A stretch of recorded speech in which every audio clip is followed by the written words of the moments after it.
Fala aí, galera. Beleza? Segunda semana. Vamos com tudo. Vamos pra cima. Vamos falar do que essa semana? Rebelião versus disciplina e como isso pode afetar a nossa caminhada para a santificação. Bom, então vamos lá. No primeiro dia, nós vamos falar sobre as consequências do pecado do homem. Então vai ter uma série de versículos onde você vai ter que ler o texto. Cara, leia o texto com atenção. Medita na palavra, lê o texto bonitinho e escreve em cada uma das referências bíblicas qual foi a consequência do pecado do homem. Porque não se engane, todo pecado gera uma morte, separação. Sabe o que é engraçado? Pornografia, o cara peca dentro do quarto sozinho, ninguém tá vendo nada. Okay. A gente acha que ninguém tá vendo.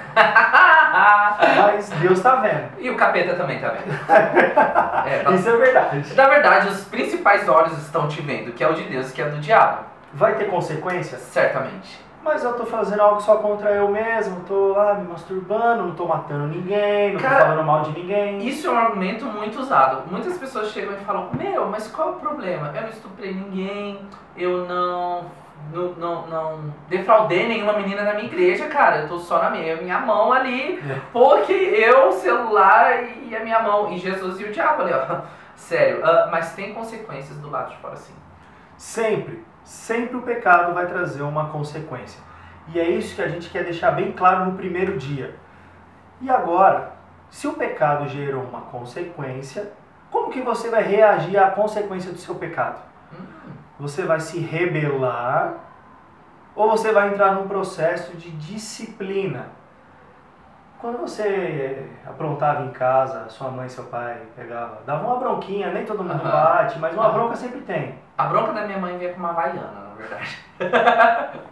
Mas sempre tem uma disciplina, cara, isso é muito louco. É importante que a gente se corrija, que a gente seja corrigido a respeito daquilo que está errado. Porque senão, que mudança haverá? Por isso que é importante a disciplina. No processo de vida pura, a disciplina, tipo, cara, ser adulto. A gente vai ficar aqui com o chinelo, vai fazer o devocional. Não vai ter isso. Mas você vai ter que se disciplinar para não pecar. Isso é extremamente importante. Porque a pior consequência do pecado é o afastamento de Deus. Então você pode falar, beleza, eu não estou fazendo mal para as meninas que eu queria ficar, eu sou um bom cidadão, eu sou um bom cristão, eu vou para a escola dominical, eu sou o líder da minha célula, mas a consequência não é um dia você cantar e a unção descer. A consequência não é você perder o emprego. Isso pode acontecer mais pra frente, mas espiritualmente falando, a pior consequência do pecado é o afastamento de Deus. Deus não compactua com aquilo que é impuro. Isso é muito sério. É extremamente perigoso. E o que é mais impressionante é que a consequência vem e coisas ruins acontecem. Sim. Só que ao mesmo tempo que isso acontece, Deus está nos disciplinando através das situações muitas vezes. Sim. E olha o que é mais louco. Lá em Hebreus capítulo 12 diz que Deus disciplina os seus filhos. Cara, se eu estou sendo disciplinado por Deus, isso é algo maravilhoso. Significa que eu sou filho de Deus. Amém. Significa que o sacrifício de Jesus veio sobre a minha vida e Ele me enxerga como filho.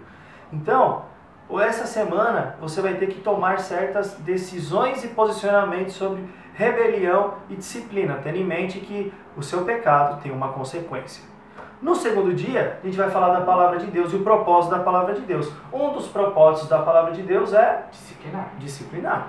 Ensinar, corrigir. Cara, isso é muito importante. Porque parece que Deus é mau. Nossa, mas Deus quer me ver triste. Deus... Cara, se você não tiver disciplina, adivinha onde vai ser o seu futuro? Não vai ser bom. Então, a gente subestima muito a palavra de Deus. Muitas vezes, a gente superestima ter uma experiência com Deus. Sei lá, um negócio no culto, aí você rola no chão, aí você vê um anjo, aí você sente um vento, né? Isso é bom? Isso é ótimo, nossa, isso é maravilhoso. Mas as suas raízes só estarão realmente firmadas se você estiver enraizado na palavra de Deus e não experiências que você tem com Deus. Isso é muito louco. Sim. E toda disciplina, através de tudo isso que o Dani falou, gera confronto. O confronto ele é inevitável. E muitas vezes as pessoas mandam um e-mail, você mandou um e-mail pra gente semana passada pedindo aconselhamento e confessando alguma coisa. E a gente te respondeu de uma forma confrontativa. Aí você fala, nossa, mas que palavras duras. Cara, isso é a melhor coisa que pode acontecer. Quando a gente se submeteu no processo do Vida Pura, lá atrás, nós fomos duramente confrontados. Muito! Duramente confrontados. E aí que vem a sua decisão. Sim. Que a gente vê isso muito no terceiro dia do devocional, que é a reação do homem à disciplina de Deus. E lá vem uma série de versículos te encorajando a reagir de maneira sábia. Sim. Porque quando a disciplina vem, você tem dois caminhos a escolher. Continuar, aceitar a correção, Sim. mudar a direção ou desistir. E Dani, muita gente desiste nessa hora. Muita gente desiste. Na verdade, assim, muita gente procura ajuda do Vida Pura porque tá desesperado, não sabe o que fazer. Sei lá, passou dias, horas, vendo pornô. Tem gente que perde o casamento, tem gente que perde o emprego, tem gente que perde a família. E aí vem, beleza. Mas na hora que precisa se disciplinar para fazer o que é necessário e não fazer apenas o que gostaria de fazer, aí a pessoa desiste. E aí faz como? Né? Então, assim, a gente precisa responder sim à disciplina de Deus para a nossa vida. Em Provérbios, cara, vou te dar um conselho aqui, ó. Provérbios tem 31 capítulos, isso é um parêntese. Se você ler um capítulo por dia no fim do mês, você leu todo o livro de Provérbios. Se você fizer isso 12 vezes, você vai chegar muito mais sábio no fim do ano. Isso é incrível, isso é incrível. Meu, Você está falando de ler um capítulo da Bíblia todo dia? é... Você tá louco. Quem é que lê um capítulo da Bíblia todo dia hoje em dia? Tem que ler, cara. Não tem jeito. Todo mundo come, todo mundo bebe, todo mundo dorme. Ué, tem que ler a Bíblia. Tem que ler a Bíblia. Não tem jeito. É a vida, assim. Em Provérbios está escrito que a gente deve se apegar à disciplina, porque a nossa vida está em ser disciplinado. Outra coisa que Provérbios diz também é: o homem que é muitas vezes corrigido e não se atenta para a disciplina, ele é destruído sem que nem perceba. Olha como é sério isso. Olha como é sério ignorar a disciplina que vem de Deus. Isso é muito pesado mesmo. Exato. Aí a gente chega no Quarto dia. Coração quebrantado. Isso é sensacional, encher nosso coração de fé e de esperança. Amém. Você vai encontrar dois textos fantásticos aí sobre ter o coração quebrantado. Então vamos lá. Você pecou e o seu pecado teve uma consequência. Essa consequência é uma consequência ruim. Mas por você ser filho de Deus, a palavra de Deus vem, fala com você e te confronta. E aí como que você reage ao confronto? Com rebelião ou não? Você tem um outro caminho, o caminho do quebrantamento. Quando você é confrontado pela palavra de Deus por causa da consequência do seu pecado, você entra no caminho do quebrantamento. E quando você se quebranta na presença de Deus, a palavra diz que Deus não rejeita as nossas orações. Olha que fantástico!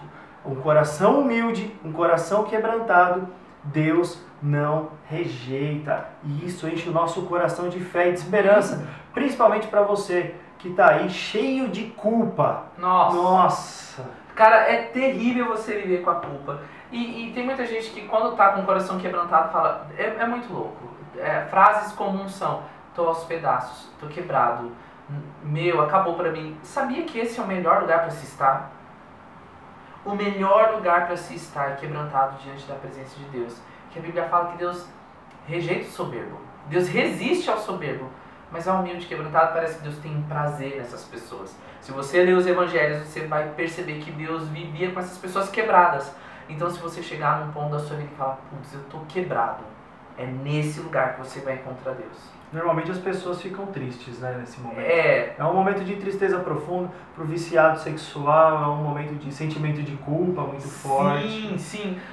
Tem uma coisa muito importante a respeito da culpa. A gente acha que a culpa é uma coisa do capeta. Não, a culpa não é uma coisa do capeta. No quinto dia, a gente vê um pouco sobre a tristeza no processo da restauração. A culpa é um sentimento criado por Deus para sinalizar que você fez alguma coisa errada, para sinalizar que você está indo para um caminho de morte. Então é muito importante a gente se sentir culpado. A questão é, a gente não pode parar na culpa. A partir desse momento que você se sentiu culpado, qual é o caminho que a gente tem que fazer? A gente tem que ir para a confissão, para o arrependimento e para mudança de comportamento. Então a tristeza, a culpa são estratégias de Deus para o nosso coração. Por que Paulo fala a respeito da tristeza? Ela gera vida. Mas a tristeza, segundo o mundo, gera morte. Então assim, a real é, a gente vai ficar triste. Mas a gente vai ficar triste pelo quê? A gente vai ficar triste com Deus ou a gente vai ficar triste na companhia do mundo e do pecado? Porque se você já chegou até aqui nesses vídeos e nos devocionais, você entende que o mundo, a alegria que o mundo dá não rola, não funciona. Mas a tristeza que o mundo dá também te leva para a morte. Porque você acabou de ver o vídeo, acabou de se masturbar, você vai ficar triste. Então não é melhor ficar triste sendo amado por Deus, sentindo o amor de Deus? Exatamente. Tem muita gente que fala, e eu também já senti isso, o Daniel com certeza já sentiu isso. Nesse momento de profunda tristeza, você não consegue, parece que, sentir o perdão de Deus. Sim. Muitos duvidam até mesmo da salvação. Sim. Mas olha só, se você está triste por causa do seu pecado, isso é a marca, como o Dani disse, do Espírito Santo na sua vida, provocando essa tristeza. Porque se não fosse o Espírito te dando essa tristeza, se você não tivesse mais se importando, aí que o problema mora. Sim. Como diz lá em Romanos capítulo 1, Deus entrega os homens às suas paixões. Ai, será que eu já estou nessa porque eu estou tantos anos assim? Não, cara, senão você não ia estar aí pedindo ajuda, você não ia estar aí se esforçando, você não ia estar vendo esse vídeo porque você quer mudar de vida. Então isso é sinônimo de que a tristeza está produzindo quebrantamento no seu coração, e isso é fruto do Espírito Santo.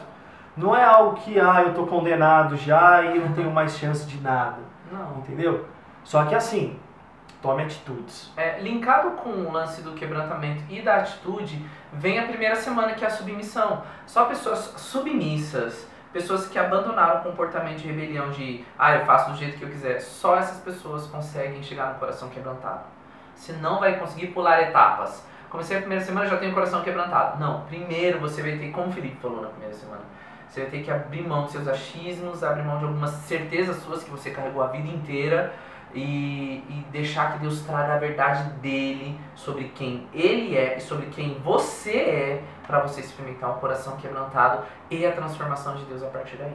Isso tudo dá muito trabalho, traz esforço, e a gente entra no último dia abrindo, né, o sexto e sétimo dia com um versículo que é Hebreus 10:39, que nós não somos daqueles que retrocedem. Amém. Mas daqueles que perseveram, daqueles que continuam, daqueles que se mantêm firmes no caminho da salvação. E aí, o exercício traz algumas questões de que tudo isso vai causar dores, vai causar perdas, Sim. E você vai ter que abrir mão de muitas coisas. Sim. E isso vai gerar sofrimento também.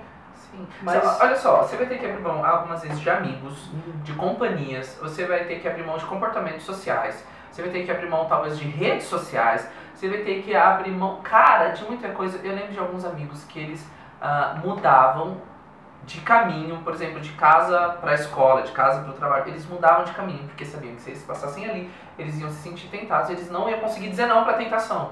Então eles literalmente mudavam de caminho. A gente vai ter que abrir mão.